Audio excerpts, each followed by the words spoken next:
자, 오늘 우리 2020년 그 새해 첫날 우리들이 함께 살펴볼 하나님의 말씀은 하나님께서 아브라함을 부르시고 아브라함은 그 부르심에 순종하여 따라간 그 이야기입니다. 오늘 설교 제목은 하나님께 미래를 맡기고 따라가십시오입니다. 최고의 선물 5글자예요. 아시죠? 자, 우리 본문을 같이 읽겠습니다. 히브리서 11장 8절 같이 읽겠습니다.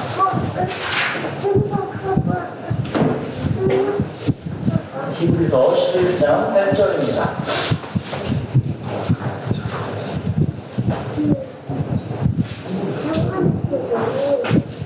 히브리서 11장 8절 찾으셨으면 같이 읽겠습니다.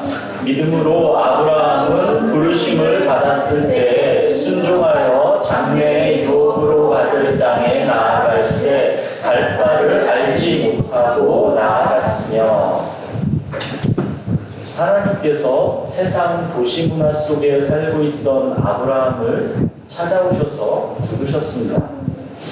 아브라함이 하나님을 찾은 것이 아니라 하나님께서 아브라함을 부르셨습니다.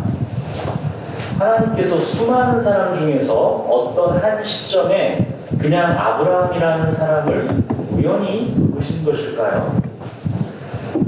창세기 12장에서 하나님께서 아브라함을 부르시기 전에 그 11장에는 아브라함의 족보가 소개되고 있습니다. 이 11장에서는 아브라함의 조상이 누구까지 소개되고 있냐면 셈까지 소개되고 있습니다. 이 셈이 누구냐면 노아의 세 아들 셈, 함, 야벳 중에 큰아들이죠. 그리고 창세기 5장에는 또 아담에서 노아까지 이어지는 족보가 소개되어 있습니다. 그러니까 아브라함의 족보는 누구까지 가는 거예요? 아담부터 쭉 노아로 이어지고 노아에서 셈도 계보로 해서 아브라함까지 이어진다는 게 이제 족보가 나와 있는 거죠. 우리가 성경을 보다 보면 그 인물을 소개할 때 족보가 자주 언급되어 있는 것을 보게 되실 겁니다. 우리가 예수님 소개할 때도 마찬가지였죠. 족보를 길게 쭉 나열해서 소개합니다. 이 족보라는 게 무엇을 말해주는 것일까요? 나라는 한 존재가 그냥 어떤 시점에 우연히 생겨난 게 아니라는 것입니다. 이것은 생명을 바라보는 관점 자체가 하나님의 관점과 세상의 관점이 다르다는 것을 보여주는 것입니다. 그 길게 나열된 족보에서 중간에 어떤 한 번의 틀어짐만 있어도 아브라함이라는 존재는 없는 거죠.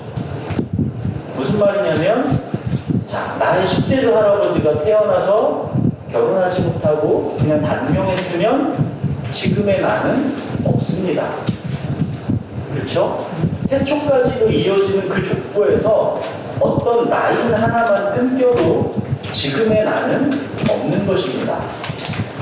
우리는 인생을 끊어보는 경향이 있습니다. 지금 나의 한평생 이것을 전부로 인생을 보는 경향이 있습니다. 그런데 성경에서 말하는 것은 그게 아니라는 거죠. 하나님은 우리의 인생을 통째로 보십니다.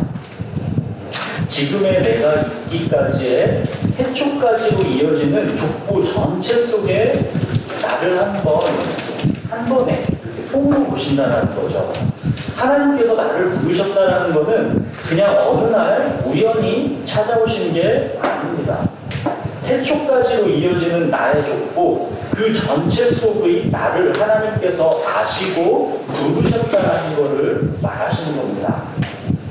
그래서 성경은 뭐라고 하는 거냐면 창세전에 나를 택하셨다 그러시는 겁니다. 하나님의 이 택하신 자는 그 어떤 것도 그래서 우연히 없습니다. 그의 모든 삶의 순간들은 하나님의 주권과 섭리 가운데 있습니다. 다윗은 시편 139편에서 그 깨달음을 이렇게 노래하고 있습니다. 이 시편은 오늘 설교 제목인 하나님께 미래를 맡기고 따라가십시오. 이렇게 하는 게 당연하다는 거. 우리가 하나님께 미래를 맡기고 따라가는 게 당연하다라는 그 이유를 이 시편 139편은 아주 잘 설명해 주고 있습니다. 그거를 제가 한번 읽어보겠습니다. 시편 139편 1절에서 18절을 제가 천천히 한번 읽어보겠습니다. 여호와여, 주께서 나를 살펴보셨으므로 나를 아시나이다. 주께서 내가 앉고 일어섬을 아시고 멀리서도 나의 생각을 밝히 아시오며 나의 모든 길과 내가 눕는 것을 살펴보셨으므로 나의 모든 행위를 익히 아시오니 여호와여, 내 혀의 말을 알지 못하시는 것이 하나도 없으시니이다. 주께서 나의 앞뒤를 둘러싸시고 내게 안수하셨나이다. 이 지식이 내게 너무 기이하니 높아서 내가 능히 미치지 못하나이다. 내가 주의 영을 떠나 어디로 가며 주의 앞에서 어디로 피하리이까?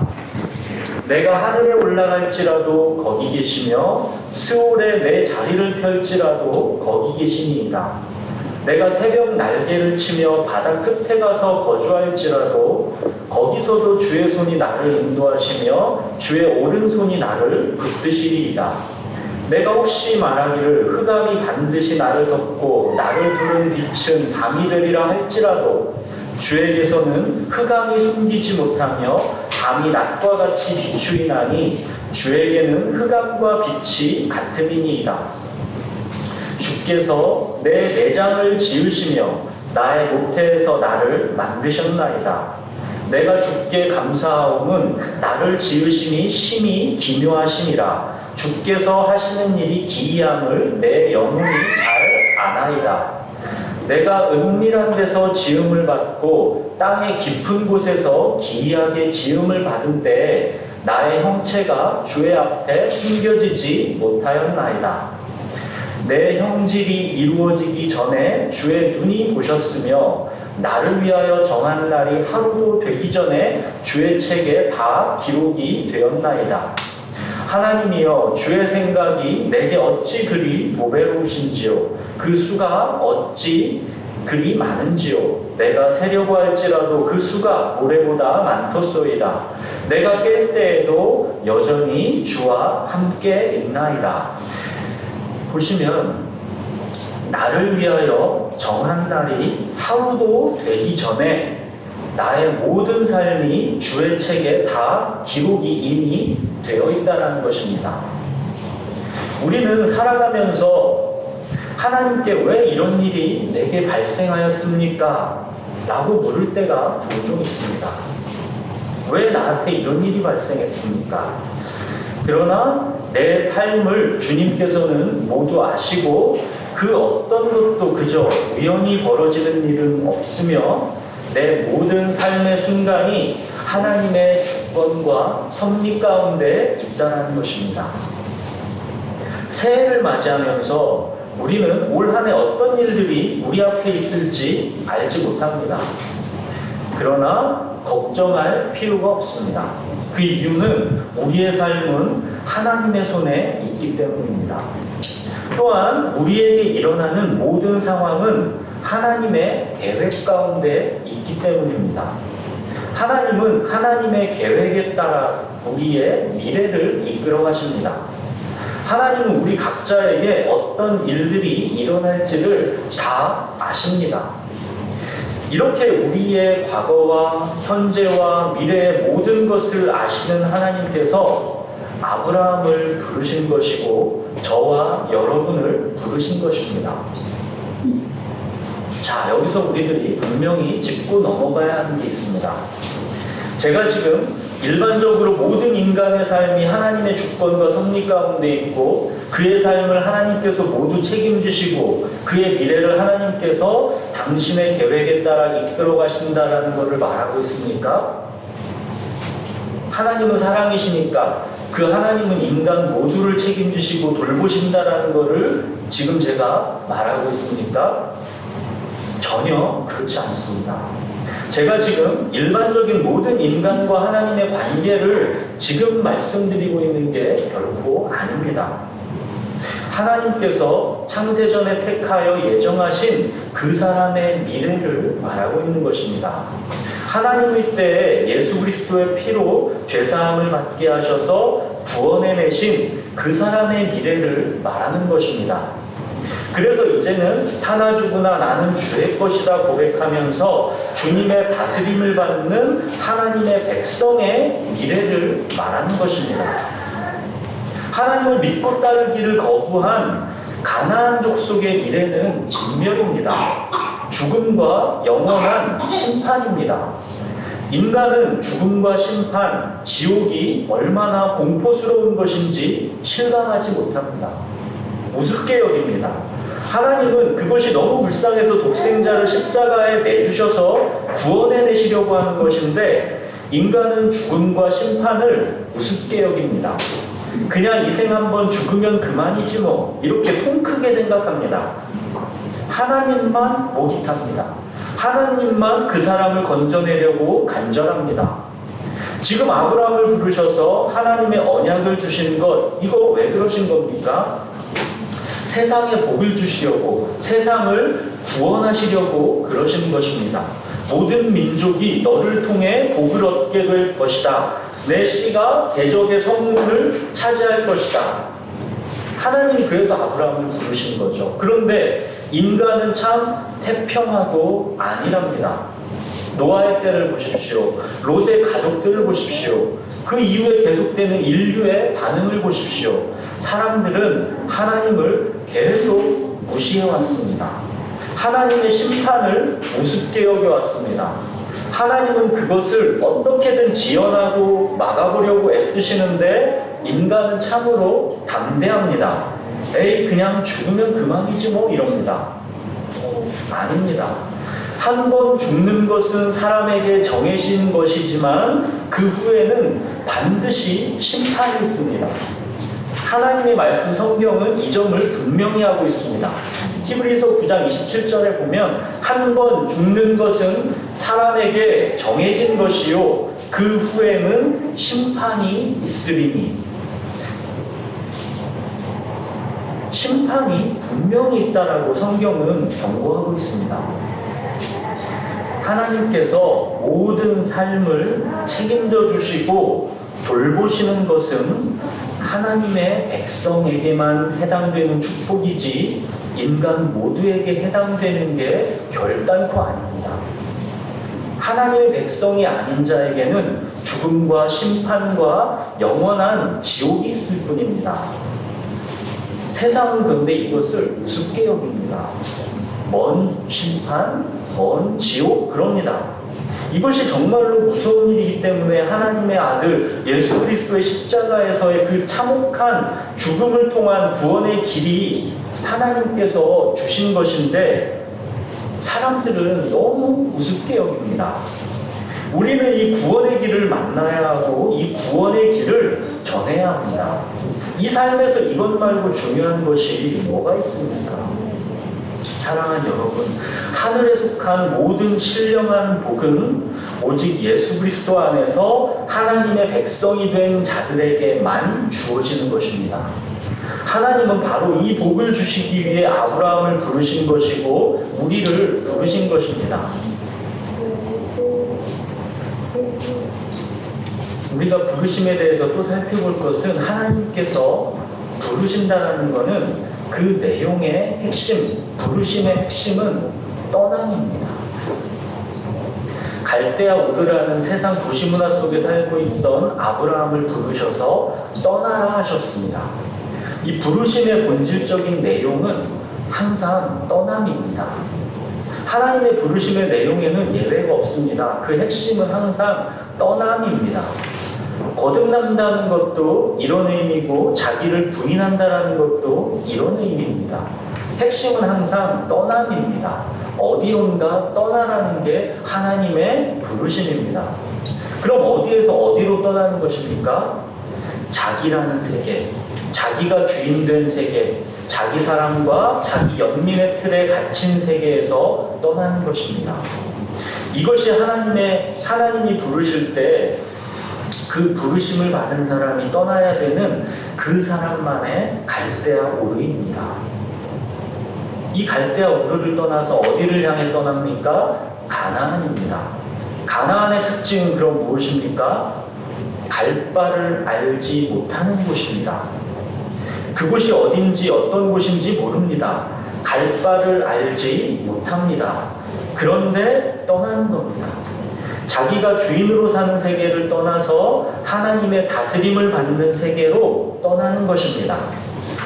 하나님을 부르실 때 이 떠남을 명령하시는 겁니다. 누구도 예외가 없습니다. 하나님이 부르실 때는 그 명령의 핵심은 항상 떠나라입니다. 떠날지 말지는 그런데 우리의 선택입니다. 사랑하는 여러분, 창세전에 우리를 택하신 바로 그 하나님께서 우리를 부르신다는 것은 떠남을 명령하시는 것입니다. 자기 사람과 자기 연민의 세계를 떠나라는 것입니다. 하나님의 다스림을 받는 하나님의 백성으로서의 삶을 새롭게 시작하라는 것입니다. 그런데 우리가 떠나서 이제 나아가야 할 곳은 명확한 청사진이 제시된 그런 곳이 아닙니다. 무슨 일이 어떻게 벌어질지 우리들은 알지 못하는 곳입니다. 다만 우리가 아는 것은 뭐냐? 하나님께서 나를 아신다는 것. 나의 모든 삶은 우연이 아니라 하나님의 주권과 섭리 가운데 있다는 것을 아는 것. 따라가는 그 길 위에서 하나님의 말씀을 통해서 하나님은 우리를 만나주신다는 것. 이것뿐입니다. 이거 믿고 나아가는 겁니다. 갈 바를 알지 못하고 나아가는 것. 이것이 믿음의 본질입니다. 갈 바를 안다면 거기에 무슨 믿음이 필요하겠습니까? 갈 바를 알지 못하지만 부르신 그분을 믿기에 따라가는 것, 이것을 순종이라고 합니다. 순종의 뜻이 뭡니까? 순순히 따르다. 한자로 그런 의미죠. 갈 바를 알지 못하지만 순순히 따르는 것, 이게 순종입니다. 아브라함은 떠나라는 하나님의 부르심을 들었고 갈 바를 알지 못하지만 떠났습니다. 이것을 창세기 12장 4절에서 어떻게 표현했냐면 이에 아브라함이 여호와의 말씀을 따라갔고 그렇게 되어 있습니다. 하나님은 말씀하셨고 아브라함은 그 부르심을 들었고 그 말씀을 따라갔다. 단순합니다. 아브라함은 하나님의 말씀을 들었고 그 말씀을 따라갔다는 거죠. 사랑하는 여러분, 우리 교회 이름이 뭐예요? 따라가는 교회입니다. 우리가 뭘 따라가는 겁니까? 하나님의 말씀을 따라가는 겁니다. 따라간다라는 것은 기본 전제가 있는 것입니다. 말씀을 따라가는 겁니다. 그런데 하나님의 말씀을 모르면 어떻게 따라갑니까? 어디로 따라갑니까? 말씀을 알아야 그 다음에 따라갈지 안 따라갈지가 있는 것이지 아예 말씀을 모른다면 따라감 자체가 성립할 수가 없는 것이죠. 말씀을 모르면 따라간다라는 것은 다 허상입니다. 말씀을 모르는데 따라간다라는 것은 10중 8구 다 이런 겁니다. 그냥 자기 마음과 자기 생각대로 살면서 그거를 따라간다라고 착각하는 것입니다. 그래서 일단 말씀을 듣고 말씀을 우리가 알아야 합니다. 하나님의 부르심을 들어야 내가 따라갈지 말지가 그 다음에 있는 것입니다. 그래서 정말로 새해에는 말씀을 듣기를, 말씀을 알기를 힘쓰시는 여러분이 되시기 바랍니다. 따라감의 실체인 이 말씀이 없다라는 것은 따라감도 없다라는 것입니다.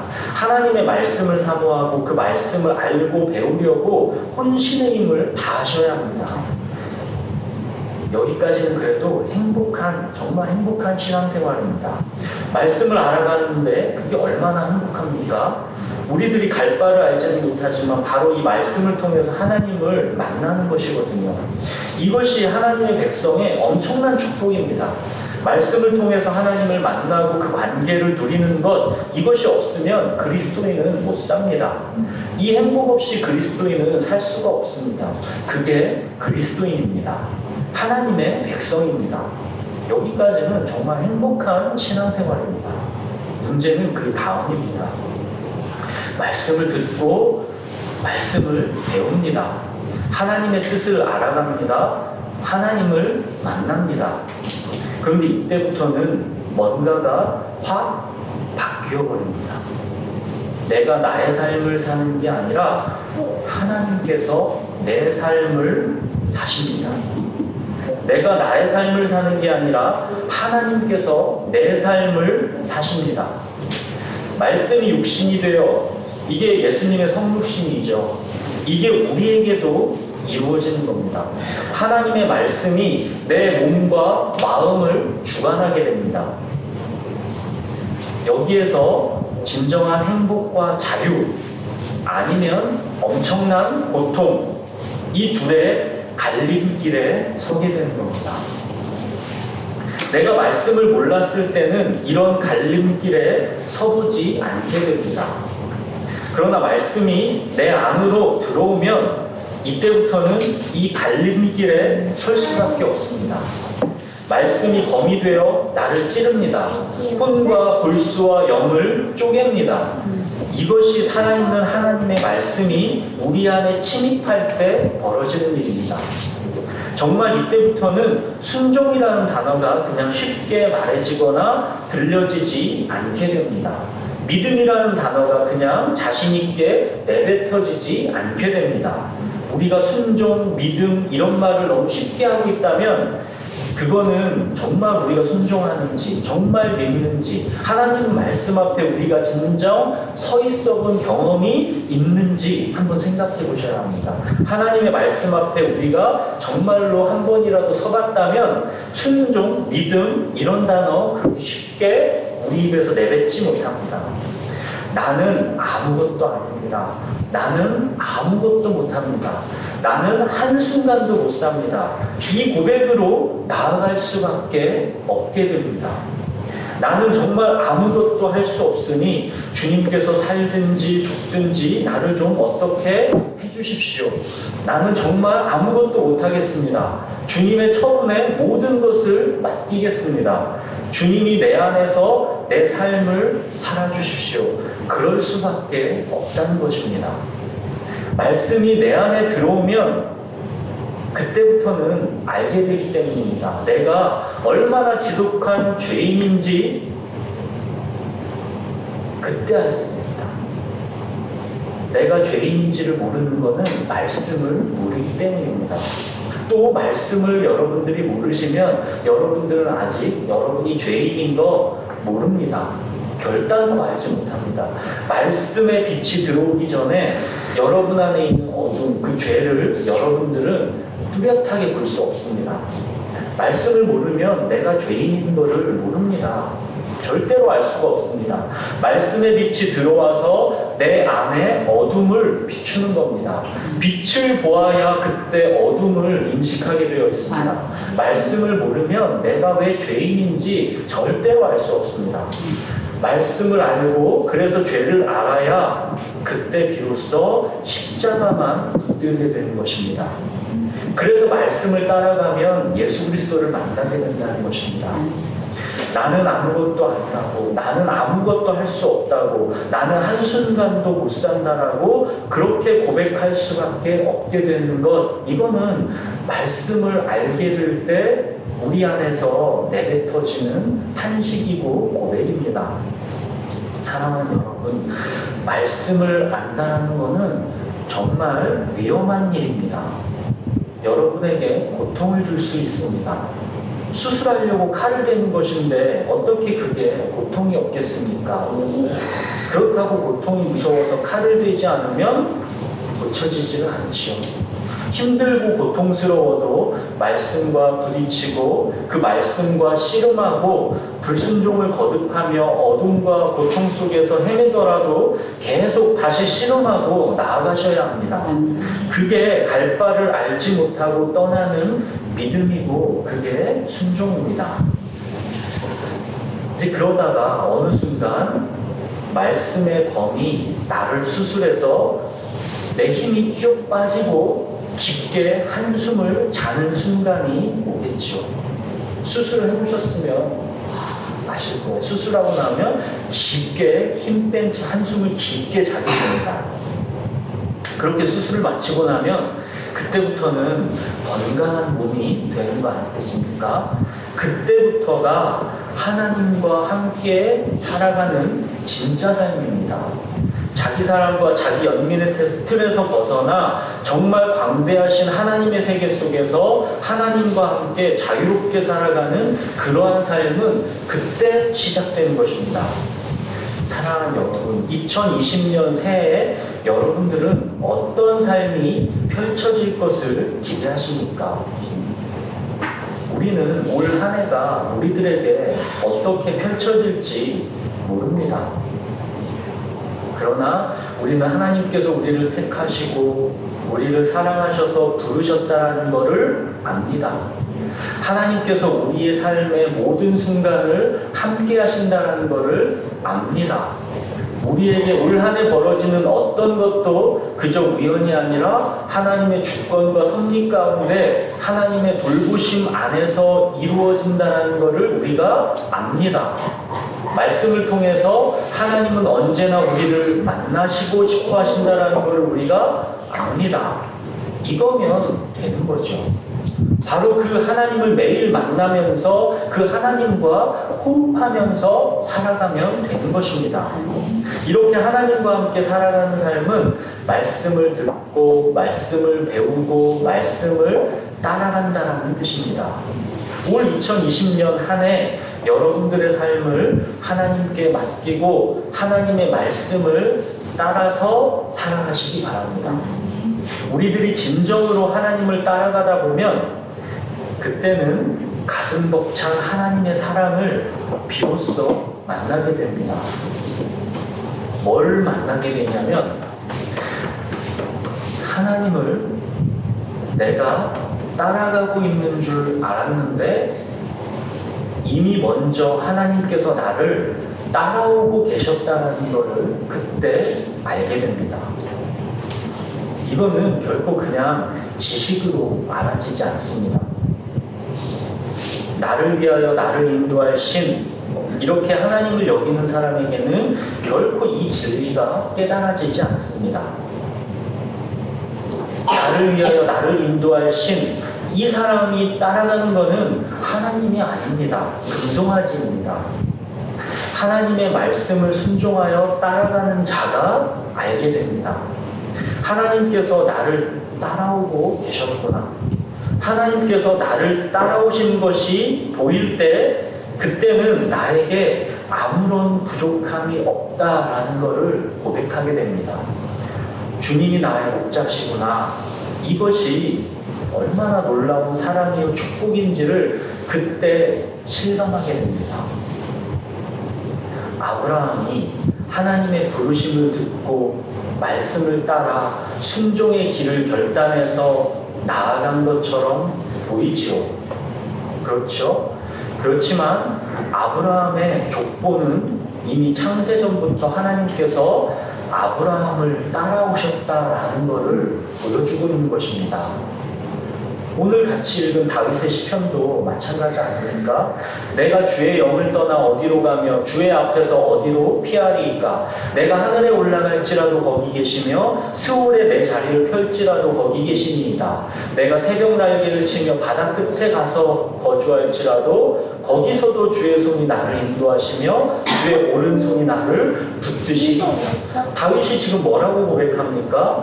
하나님이 이미 거기 계시답니다. 자기는 하나님 없는 먼 곳으로 가는 거라고 생각하는데 이미 거기서도 하나님은 계시답니다. 하나님이 오래전부터 이미 따라오고 계신 것입니다. 다윗은 시편 23편에서 마지막에 뭐라고 고백했습니까? 내 평생의 선하심과 인자하심이 반드시 나를 따르리니 내가 여호와의 집에 영원히 살리로다 그랬죠. 내 평생의 선하심과 인자하심이 반드시 나를 따른답니다. 사랑하는 여러분, 하나님께서 이미 먼저 그 택하신 자를 창세전부터 추적하여 따라가시는 겁니다. 하나님의 이 추적하시는 사랑을 알게 되는 것은, 그런데 아이러니하게도 우리가 하나님의 부르심을 듣고 말씀에 순종해서 따라갈 때입니다. 우리가 하나님의 말씀을 따라갈 때야 그때 비로소 하나님이 우리를 창세전부터 미리 따라오셨다라는 것을 그때 알게 됩니다. 나를 위하여 나를 인도하신 그 금송아지가 나를 따라오는 게 아니라 우주를 창조하신 전능하신 하나님께서 나를 따라오셨다는 것을 알게 됩니다. 이거는 이 말씀 듣고 지식으로 그런가 보다 그렇게 알 수 있는 거 절대 아닙니다. 그렇게 해서 이거를 여러분들이 감격하고 깨달을 수는 결코 없습니다. 이건 내가 하나님을 따라갈 때 그때 하나님이 이미 먼저 나를 따라오셨다라는 거는 그때서야 비로소 우리가 알게 됩니다. 이게 나의 3P가 뭐였어요? 포제션, 소유, people, 애착하는 사람, 펄포스, 내 인생의 목적. 이 3P, 이거 팔아서 사야 하는 밭에 감추인 보화입니다. 밭에 감추인 보화는 창세전에 하나님께서 나를 택하셨고 나를 추적하여 계속 지금까지 이 순간까지 따라오셨다라는 것을 아는 것, 이게 밭에 감추인 보화입니다. 이것이 우리가 침노에서 차지해야 하는 천국입니다. 이 밭에 감추인 보화를 발견하게 되면, 이 숨겨져 있는 천국을 우리가 차지하게 되면 우리는 다윗처럼 이렇게 노래하게 됩니다. 주는 나의 주님이시오니 주밖에는 나의 복이 없다 하였나이다. 사랑하는 여러분, 하나님이 우리를 사랑하십니다. 우리의 모든 삶은 하나님의 주권과 섭리 가운데 안전하게 돌보심을 받습니다.